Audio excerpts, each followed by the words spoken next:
bonsoir à tous, vous qui regardez les vidéos, que ce soit le jour ou la nuit, ici Mister Review. Je sais, j'ai un peu pris trop mon temps, mais c'est l'occasion idéale de parler d'un show WWE.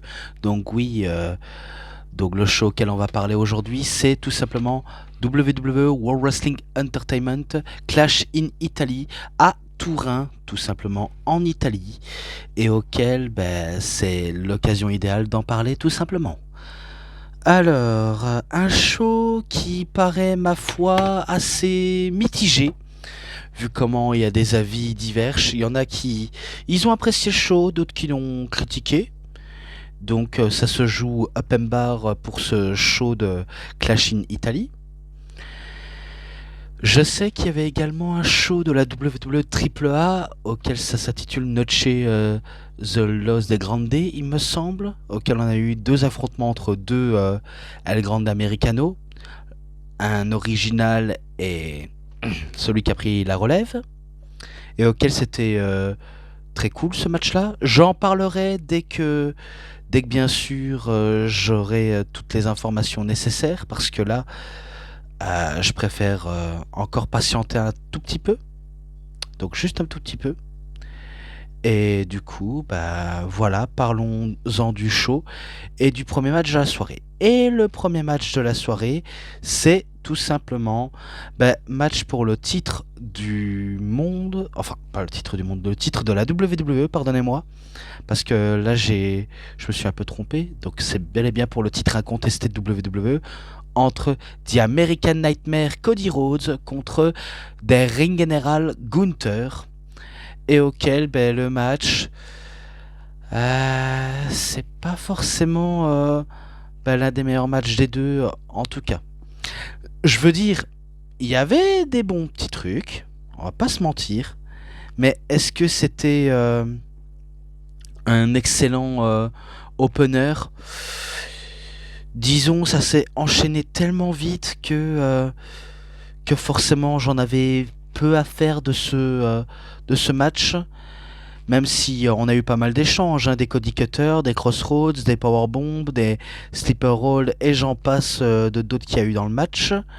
Mais ce qu'on va retenir, c'est que on pensait que Gunther allait avoir la victoire sur Cody Rhodes, notamment en effectuant sa Sleeper Hold, où j'en passe des choses qui me passent par la tête.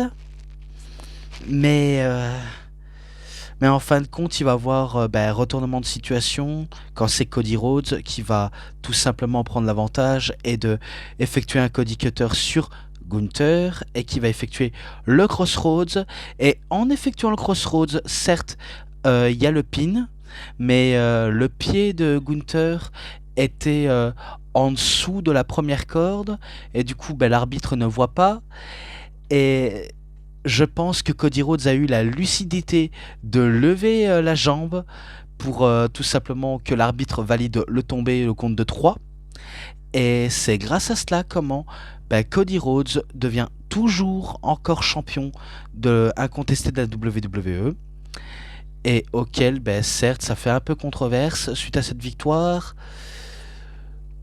Ça sent clairement la revanche, je vais pas vous mentir, et pourtant je suis pas forcément assez chaud pour voir encore une autre revanche. Je préfère qu'on passe par la suite, parce que certes Gunther se prétend être quelqu'un qui aime tuer des carrières, mais par contre tuer des champions, il en est pas capable. Donc ça il y a un truc qui n'est pas clair là-dedans. Vraiment, clairement pas clair.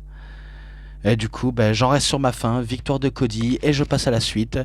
Et la suite, c'est pour le titre incontesté féminin de la WWE, même si c'est pour le titre féminin tout simplement. Donc bien sûr, entre Rhea Ripley contre Jade Cargill.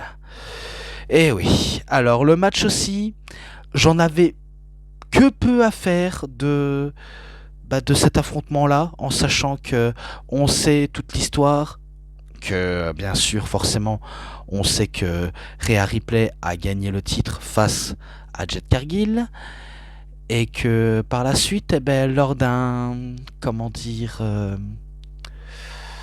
lors d'un rematch entre guillemets de 3 contre 3 même si c'en était pas vraiment un, entre, entre l'équipe de Jet Cargill et l'équipe de Rhea Ripley. Forcément, Jet Cargill a fait le pin sur la championne, c'est qui lui a garanti une, une chance au titre garantie.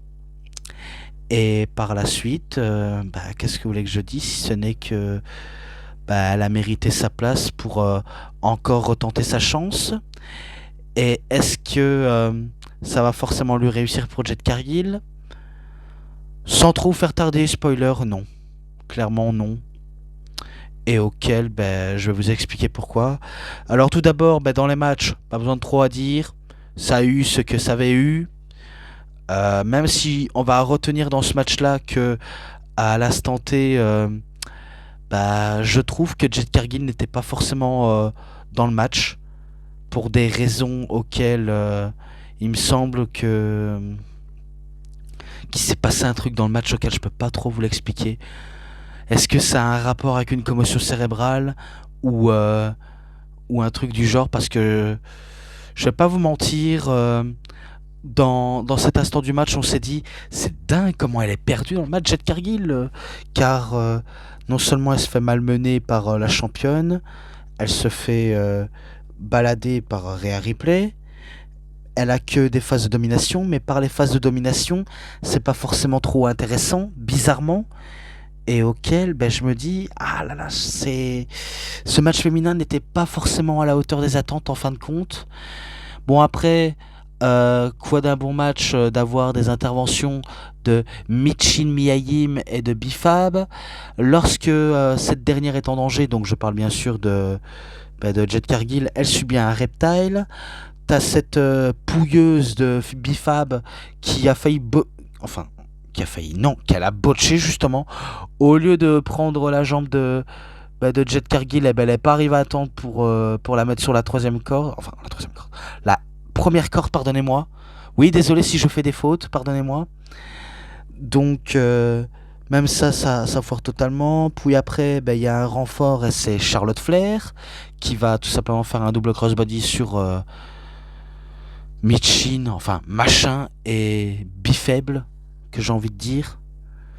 Bon après, tour de passe-passe, et que par la suite, ça va se conclure avec une Rhea Ripley qui va effectuer un coup de boule et un reptile sur Jet Cargill pour la victoire. Donc vous avez compris, victoire de Rhea Ripley, qu'elle conserve son titre. Et non seulement cette rivalité, j'en avais pas grand chose à faire parce que tout ça tournait autour de trucs de gaminerie auxquels je n'aime pas tellement, et que à force de voir ça et de nous donner raison, forcément ça nous fout un petit peu le seum. Mais bon, qu'est-ce que vous voulez que je dise? Ce n'est que c'est victoire de Rhea Ripley. Ensuite, le troisième match, parce que oui, on est déjà au troisième match, c'est un match titan contre titan, bête contre un chasseur. Deux colosses qui se rentrent en collision. Donc je parle bien sûr de Brock Lesnar contre Obafemi. Et du coup, c'est la revanche numéro 2. Alors, le contexte. On pensait que lors de ce WrestleMania 42, ce serait le tout dernier match de Brock Lesnar à la WWE. Donc on nous avait teasé une fin. Vraiment une fin. On le pensait certainement. En fin de compte, la WWE est revenue sur sa décision de le faire ramener Brock Lesnar, de lui donner je sais pas combien de millions de dollars pour faire des apparitions jusque... C'est fort possible jusqu'à SummerSlam.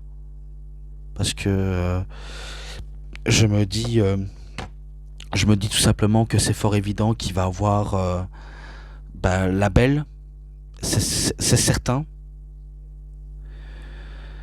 Bref, qu'est-ce que vous voulez que je dise de plus si ce n'est que on nous l'a bien mis à l'envers sur ce jour-là, lorsque Brock est venu.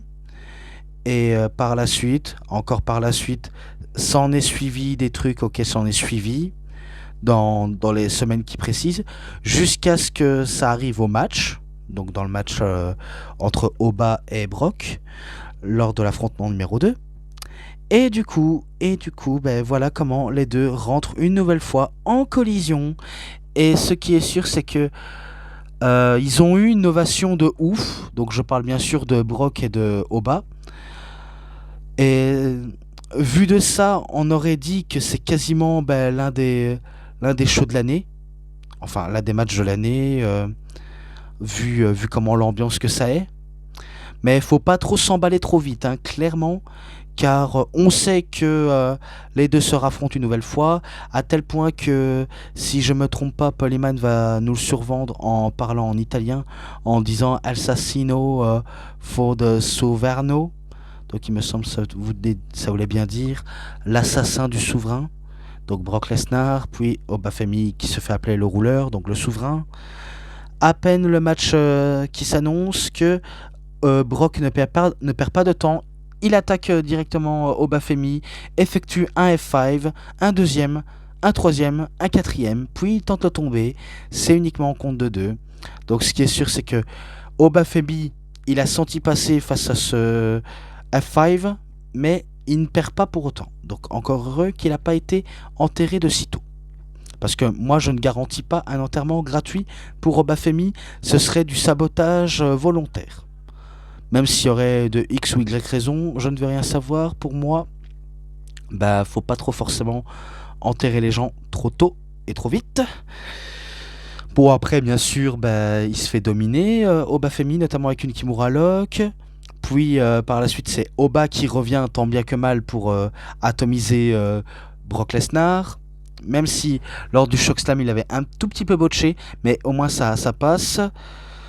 Puis ça passe à l'extérieur, donc ça veut tenter ben, un autre Chokeslam, mais Brock va lui effectuer encore un F5 sur la table des commentateurs.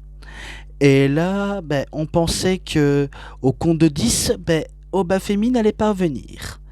Et pourtant, le gars, il se relève comme si de rien n'était, et il montre à quel point il est Géchard et qu'il est loin d'être terminé. Donc du coup, il effectue des manchettes dans le coin, encore et encore, même le porter, le projeter au sol.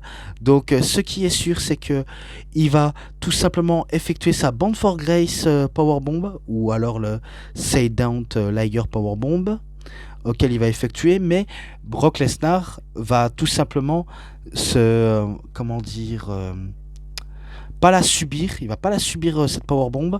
Donc du coup, il va se manger encore un F5 de la part de Brock Lesnar, et à cet instant-là, ben, c'est au compte de 3 pour la victoire. Donc vous avez compris, c'est victoire de Brock Lesnar qui bat Obafemi. Donc ce qui est sûr, c'est que les deux, ils en sont à un partout. Il y aura sûrement la belle, et c'est fort possible qu'il y aura la belle. Il y en a qui diront que ce serait la belle lors de Night of Champions, ou je pourrais dire SummerSlam. Je sais pas comment vous le qualifiez ça, mais il est fort possible qu'il y aura la belle. Mais au moins, ce qui est sûr, parce que j'en ai vu certains le penser d'une certaine manière, tout le monde pense que Obafemi a été enterré par Brock Lesnar euh, pour X ou Y raison de manière ridicule. Mais je ne crois pas du tout. Selon moi, certes, il a, il a été battu par la bête, donc il a été battu par Brock Lesnar, mais il n'a pas été enterré de sitôt, vu comment la WWE l'a un peu protégé dans la défaite. Donc certes, dans la défaite, il a été protégé. Et pour ceux qui essaieront de me dire le contraire, ben, n'essayez pas, parce que je suis pas forcément trop raisonnable. Et, euh, et du coup, bah, qu'est-ce que vous voulez que je dise de plus? Ce n'est que victoire de Brock, et on passe directement à la suite. Et la suite, bah, c'est le match numéro 4 pour le titre féminin intercontinental de la WWE entre Sol Ruka contre Becky Lynch. Et du coup, bah, le match féminin, tout comme le match entre Oba et Brock, était plutôt pas mal. Et je vais pas vous mentir, le match entre Rhea et Jet Cargill, je n'étais pas dedans, malheureusement. C'est comme ça, je ne peux rien y faire, je n'étais pas forcément dedans. Il faut pas forcément m'en vouloir. Pareil entre Gunther et Cody, hein, j'étais pas dedans. Alors que pour Brock Oba, j'étais dedans. Et envers Sol Ruka et Becky, bah, au début un peu moins, jusqu'à ce qu'on voit ce qui en suit par la suite. Et du coup, certes, c'est juste un match auquel il s'est passé des tas de trucs entre les jeunes femmes. Je pourrais retenir que à l'instant T, à un moment donné, Becky Lynch va encore se prendre la tête avec Jessica Carr, l'arbitre de match. Et du coup, on se dit, au bout d'un moment, si vous vous en voulez à tel point, pourquoi pas organiser un match entre une arbitre et une catcheuse? Ça aurait été sûrement plus divertissant et à la fois burlesque, mais faut voir s'ils vont peut-être le faire. S'ils le font pas, dommage, ils le feront pas.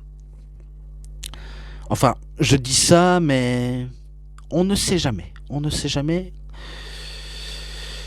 Mais qu'est-ce que vous voulez que je dise? Ah oui, faudrait que vous attendiez un tout petit peu. Il faut que je m'hydrate parce que j'ai l'impression que je ne suis pas en très bonne forme, même quand je parle à cause de douleurs de gorge. Et du coup, entre Sol Ruka et Becky Lynch, non seulement il y a eu pas mal d'échanges de prises et de spots en tout genre, même si la foule était presque réveillée. Bon, par la suite, ils vont faire un tout petit peu de bruit, mais voilà, il y a eu des tas de trucs auxquels pas forcément trop besoin de me prendre la tête de tous les citer. Des tentatives de Soul Snatcher qui n'a pas eu trop l'effet, vu comment ça a été contré en Fujiwara Rambar, ou plutôt en Jujikatame Crossarm Breaker. Tentative de Manando Slam, des armeurs. Et par la suite, à l'instant T, eh bien, ça va s'enchaîner. Donc ça va encore s'enchaîner, encore et encore, jusqu'à ce que, là pour Sol Ruka, ce sera la bonne, vu comment elle va effectuer un Soul Snatcher sur Becky Lynch, enfin, pour effectuer le compte de 3 pour la victoire et devenir la toute nouvelle championne féminin intercontinentale de la WWE. Et du coup, là je me suis dit, on a eu un changement de titre. Enfin, on a eu pour l'instant 3 défenses de titre à ce moment-là, et du coup c'est le seul match auquel il y a un titre qui a été défendu et perdu, et du coup c'est la challengeuse qu'elle devienne la nouvelle championne. Et du coup vous allez peut-être dire le main event ce sera Roman Reigns contre Jacob Fatu pour le titre. Est-ce que le titre va changer demain? Forcément. Eh ben forcément non, pas du tout. Je vous le dis direct, je vous le dis cash de manière comme spoilé. De toute façon, dans cette vidéo, tout contient du spoiler, malheureusement. Donc voilà tout, si ce n'est que c'est victoire de Sol Ruka, et c'est la nouvelle championne, et on est contente pour elle. Maintenant, je passe directement au main event, et le main event, c'est pour le titre tout simplement du monde poids lourd de la WWE, dans un combat tribal, donc the Tribal Combat, et... si Jacob Fatu perd le match, il n'aura pas le choix de rejoindre la famille de Roman Reigns, donc la Bloodline, la famille Anoa'i. Bref, parce que le Hula Fala a été en jeu, et le titre également. Donc, sur la rivalité, j'ai pas trop besoin de trop le citer de si peu. On sait que Jacob Fatu, de manière très désespérée, a fait à de multiples reprises des Tonga Death Grip sur Roman Reigns, même pour essayer de le battre pour devenir un nouveau champion, mais que nenni. Alors du coup, forcément, c'est forcément la revanche, et si jamais l'un des deux perd, sera considéré comme le véritable chef de tribu et le champion. Donc si Jacob gagnerait, il devient le chef de tribu, et si c'est Roman, Jacob doit le servir. Eh oui, c'est pas des plaisanteries. Donc du coup, pareil, entre Oba et Brock, ils ont eu une ovation de dingue, les deux, donc Fatu et Roman, à tel point que le public n'a pas arrêté de chanter. Je sais, ça peut paraître burlesque, un peu stupide de la part du public, mais bon, faut dire, ils ont fait un maximum de bruit, et auquel on peut pas trop forcément leur reprocher, si ce n'est qu'au moins ils ont donné un peu de vie dans ce show qui était complètement vide. Et je dis ça de manière un peu ironique, mais ils ont fait du mieux qu'ils peuvent. Tant que c'est le public qui font vivre le spectacle, le reste, voilà, le reste ne compte pas pour moi, si ce n'est que ça peut être pas mal. Et du coup, pour l'instant, on a enchaîné avec pour moi, deux bons matchs. Et le troisième serait forcément le meilleur parce que malheureusement, le tout premier du show et le deuxième, je le dis et je le répète, je n'étais pas dedans. Clairement, je n'étais pas dedans. Et c'est regrettable, hein, si j'ai pas été dedans. Mais bon, j'essaye de mieux apprécier les choses, mais c'est pas forcément évident.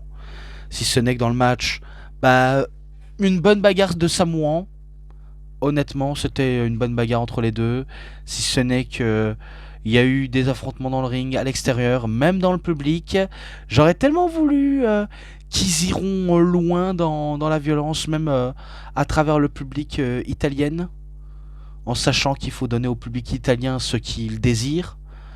Et comme dans n'importe quelle ville et dans n'importe quel état auquel on s'y rend, faut donner au peuple ce qu'il réclame. Et du coup, c'était un peu... Ah, je sais pas comment vous le dire, hein. Clairement, je sais pas comment vous le dire tout ça, hein. Si ce n'est que... on a eu une bagarre à l'extérieur du ring, dans le public. Mais après, on est revenu rapidement au ring. Et que par la suite, ça va être domination là de Jacob Fatu et parfois de Roman Reigns. Puis s'en suivent et vice-versa. On nous a sorti pas mal de choses, notamment des chaises, des kendo, des escaliers.